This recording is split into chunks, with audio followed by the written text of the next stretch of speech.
दोस्तों नमस्कार। आप देख रहे हैं पंचायत टुडे न्यूज। मैं हूं अशोक भगत। आज हमारे साथ छत्तीसगढ़ के रायगढ़ निवासी युवा तुर्क विभा सिंह ठाकुर हमारे साथ खास बातचीत कार्यक्रम में हमारे मेहमान हैं। विभा जी, आपका हमारे पंचायत टुडे न्यूज में बहुत बहुत स्वागत है। आपसे हमारे दर्शक जानना चाहते हैं, बेसब्री से इंतजार रहता है कुछ चीज़ों को, किसी व्यक्ति के बारे, उनके पारिवारिक पृष्ठभूमि और शिक्षा दीक्षा के बारे में। पहले आप हमारे दर्शकों को बताएंगे आपका शिक्षा दीक्षा। मैं बीएससी गणित से किया हूँ, एलएलबी किया हूँ और एमए इंग्लिश और एमए सोशियोलॉजी किया हूँ। और सबसे खास बात यह है कि मैं रायगढ़ के तीनों कॉलेज में पढ़ा हूँ। लॉ कॉलेज में भी पढ़ा हूँ, डिग्री कॉलेज में भी पढ़ा हूँ और कॉमर्स कॉलेज का भी मैं रेगुलर स्टूडेंट रहा हूँ। विभास जी, आपकी पारिवारिक पृष्ठभूमि क्या है, हमारे दर्शकों को थोड़ा शेयर करेंगे? हम लोग मध्यम वर्गीय परिवार से हैं। हमारे पापा मंडी सेक्रेटरी रहे और गवर्नमेंट जॉब में, भाई लोग गवर्नमेंट जॉब में हैं और 4 भाई हैं, मैं तीसरे नंबर पे हूँ और भाभी लोग हैं। और ऐसे तो लैंडलॉर्ड भी हैं, घर हमारी मतलब यहीं पास में ही हमारा मतलब कृषक भूमि भी है। जी जी। क्योंकि विभास जी, हमारे दर्शकों को इस चीज़ को भी बताइएगा कि आप कब से कांग्रेस पार्टी में काम कर रहे हैं, बताएं। मैं बहुत छोटा था, 1998 में मैं एनएसवाई से जुड़ा। एनएसवाई का शहर अध्यक्ष रहा, जिला अध्यक्ष बना, फिर यूथ कांग्रेस के जिला अध्यक्ष बना, यूथ कांग्रेस का चुनाव लड़के प्रथम लोकसभा अध्यक्ष बना।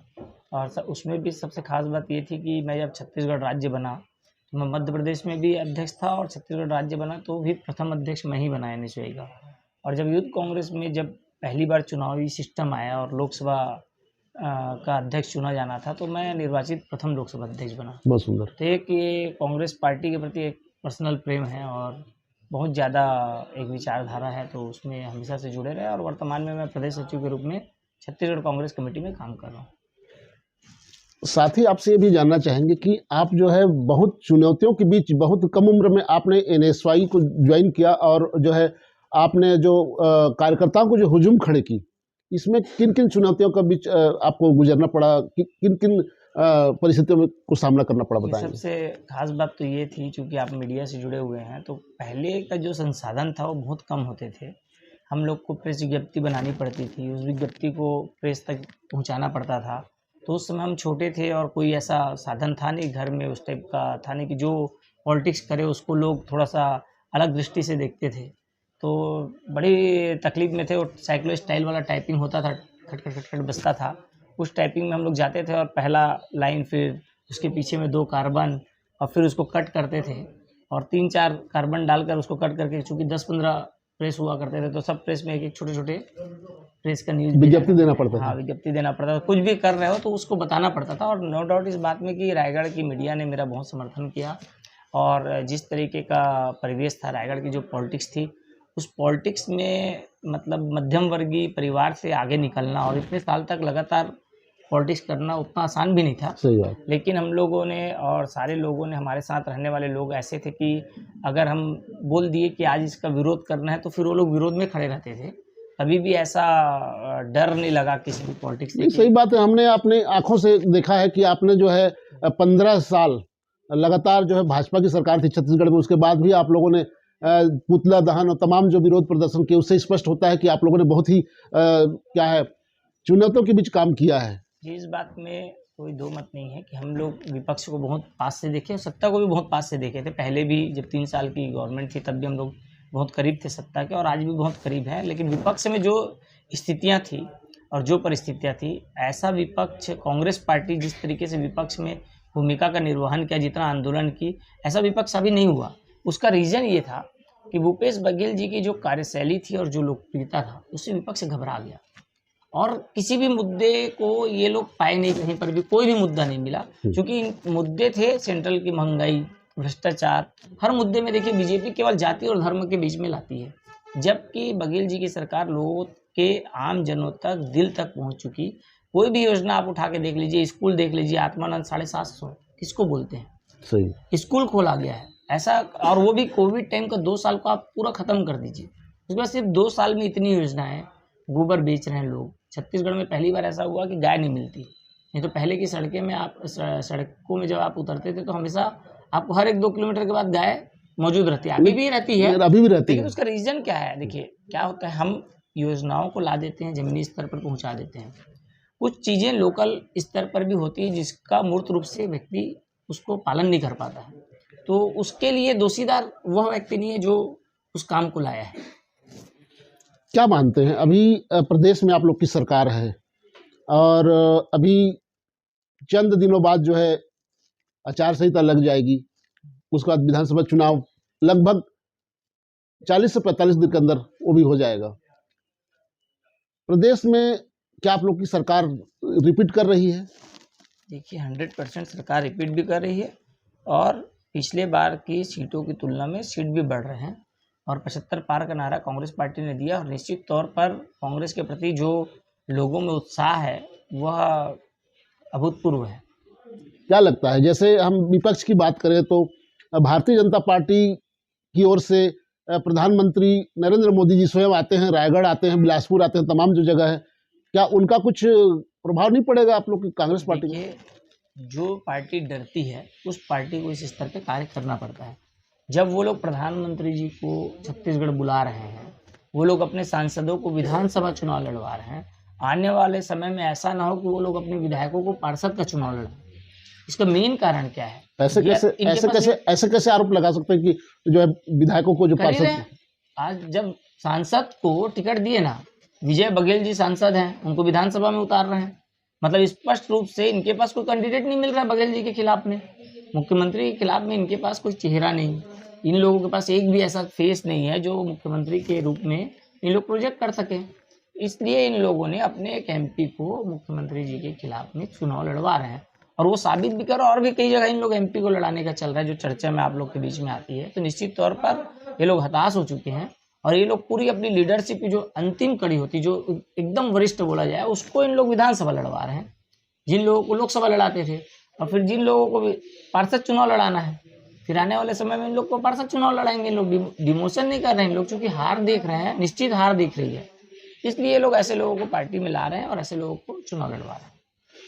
क्या लगता है, जैसे अभी कुछ ही दिन हुए हैं जो बेरोजगारी भत्ता बेरोजगार युवाओं को आप लोग दे रहे हैं, आप लोग की सरकार दे रही है, क्या लगता है इससे युवाओं में क्या कुछ उत्साह जगेगी, आपका वोट बैंक में तब्दील हो पाएगा, क्या कुछ लगता है?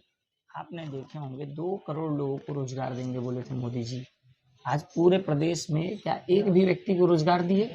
हम लोग जो बोलते हैं वो करते हैं। हम लोगों ने बोला बेरोजगारी भत्ता देंगे, हमने दिया। उन्होंने कहा था 15 लाख रुपए देंगे, 15 रुपए नहीं दे पाए।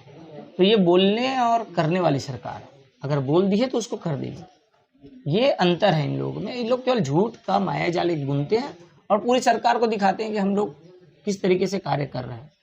कंप्लीट झूठ, कहीं पर भी इन लोग सच्चाई पे धराते। इसलिए तो पब्लिक आज इन लोग को इस स्तर पे ला दी कि इनके एमपी को विधानसभा चुनाव लड़ाना पड़ रहा है और निश्चित तौर पर आने वाले समय में आप देखिए इनके विधायक भी पार्षद चुनाव लड़ते रहेंगे। विभास जी, आपने जोगी जी के पार्टी जोगी जनता कांग्रेस के साथ में आपको काम करते हुए हमने देखा है, क्या कुछ अनुभव उससे आपको मिला, कुछ साझा करेंगे? नहीं, ऐसा नहीं है, वो समय समय की बात है कि हम जब कांग्रेस पार्टी में थे, विपक्ष की भूमिका में थे, वो लोग भी विपक्ष की भूमिका में थे। हमारी लड़ाई भारतीय जनता पार्टी से सीधे तौर पर थी, हमको लड़ना था भाजपा से, क्योंकि भारतीय जनता पार्टी एक मोटिव था, एक कांग्रेस की विचारधारा थी, उस विचारधारा के तहत काम करना था, इसलिए हम लोग भाजपा के खिलाफ लड़ते रहे हमेशा।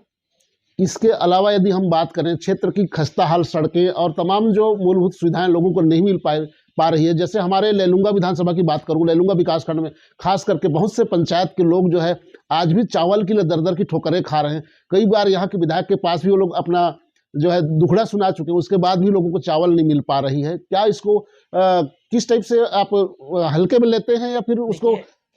छत्तीसगढ़ सरकार एकमात्र ऐसी सरकार है जहाँ 1 किलो चावल 1 किलो धान को भी खरीदा गया और लोग इस बात से उत्साहित भी हैं और इस बात से खुश भी हैं कि लोगों के घरों तक उस टाइम जब कोविड टाइम चल रहा था तो भी राशन दुकान खुल के उनके अनाज घर तक पहुंचाते थे। ये पहली सेवा थी जो घर तक पहुंचती थी।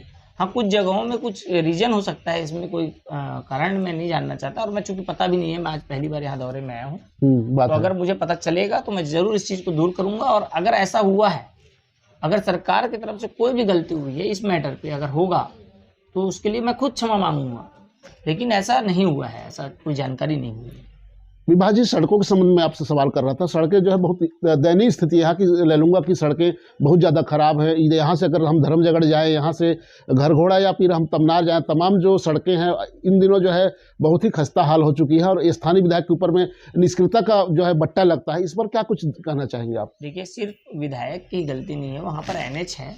एनएच में निश्चित तौर पर सेंट्रल गवर्नमेंट का ध्यान देना चाहिए। सेंट्रल गवर्नमेंट की तरफ से इन्होंने सांसद चुने हुए, और भारतीय जनता पार्टी के सांसद हैं, तो सांसद को भी ध्यान देना चाहिए। और हर बात में इन लोग, भाजपा के लोग सुनियोजित तरीके से बोल देते हैं कि छत्तीसगढ़ में सरकार कांग्रेस की है और सभी रोड का कार्यकल्प सिर्फ कांग्रेस को करना है।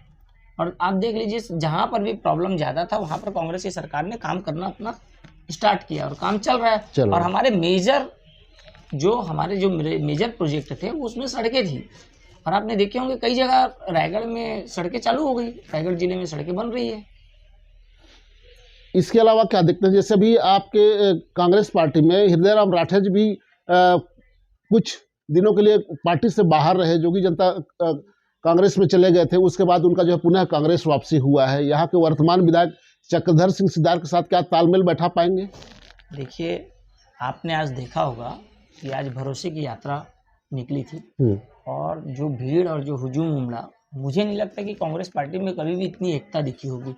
चाहे वो हृदय राम राठिया जी हो, चाहे सुरेंद्र सिद्धार्थ जी हो, चाहे विद्यावती सिद्धार्थ जी हो, चाहे जो भी XYZ दावेदार हो, जितने दावेदार थे, गुलाबी सिद्धार्थ थे। पब्लिक का मानना है कि आज का जो भीड़ इकट्ठा जो हुई और पब्लिक जो देखने को मिला, इससे एक संदेश जा रहा था, लोगों के बीच चर्चा हो रही थी कि विभास जी के आने पर तमाम जो लोग आज इकट्ठा हुए हैं, जबरदस्त एक जो है हुजूम खड़े हुई है, ऐसा कहा जा रहा था। नहीं, देखिए, पार्टी का एक एक कार्यकर्ता अपने आप में एक अलग तरीके से कार्य करता है, और जितने भी यहाँ दावेदार थे आज सारे लोग मंच पे थे, और ये इस मंच पे आना ही ये बात साबित करता है कि छत्तीसगढ़ में भरोसे की सरकार है, भूपेश बघेल जी की सरकार है, कांग्रेस की सरकार है, जो बहुत अच्छे तरीके से कार्य कर रही है, जिसके कारण। और रही बात पार्टी में आने की, तो कोई भी व्यक्ति पार्टी में आता है तो पार्टी का ग्राफ बढ़ता है और पार्टी का वोट बढ़ता है, और हमको ताकत मिलती है, और कोई भी जाता है तो दुख होता है।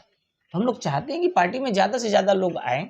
आपका सीधा सीधा कहना है कि हृदय राम राठौर जी की कांग्रेस में वापसी हुई है, कांग्रेस पार्टी मजबूती हुई, कांग्रेस पार्टी की मजबूती हुई है, और निश्चित तौर पर जो भी व्यक्ति पार्टी में आता है तो उससे पार्टी मजबूत होती है, और पार्टी का सिंबल होता है, सही बात, वो पंजा छाप है, और जिसके तले सारे लोग एक हैं, और पार्टी चुनाव लड़ती है, न कि व्यक्ति चुनाव लड़ता है। और पार्टी चुनाव लड़ती है, और उसमें पार्टी के सारे लोग एक मंत्र से एक होकर कार्य करते हैं, तो विजय निश्चित है। और निश्चित तौर पर लैलूंगा में कांग्रेस पार्टी जीतेगी, और यह मूल मंत्र है कि यहाँ पंजा छाप चुनाव लड़ेगी। विभास जी, आपसे मेरा अंतिम सवाल है, टिकट किसको मिलेगी? अभी तक इस चीज का हमारी जनता भी जानना चाहती है, क्योंकि टिकट किसको मिलेगी इस बात पर जो अटकलें लगी हुई है, कब तक विराम लग पाएगी, बताएंगे? देखिए, हम लोग यहाँ के प्रभारी हैं, कोई टिकट बांटने नहीं आए हैं। सत्य। और पार्टी के लिए अलग अलग तरीके के सर्वे होते हैं, बहुत सारे सर्वे होते हैं। जो अच्छा होगा पार्टी के लिए, जो विनिंग कैंडिडेट होगा, कोई भी, जितने लोग भी, कई लोगों ने आवेदन भरा है, और उसमें से जो सबसे ज़्यादा योग्य होगा, जिसको जनता चाहेगी, कांग्रेस पार्टी का जो कैंडिडेट होता है वो जनता तय करती है, और इसलिए वो जनता जिसको सर्वे में जिसका नाम आएगा, जिसके लिए पार्टी हाईकमान चाहेगी, जिसको आशीर्वाद मिलेगा, उसको टिकट मिलेगी, और वो जीतेगा भी। विभास सिंह जी, आपने हमारे पंचायत टुडे न्यूज के लिए बहुत बहुमूल्य समय निकाल करके प्रदान किया, उसके लिए आपको बहुत बहुत धन्यवाद। Thank you so much.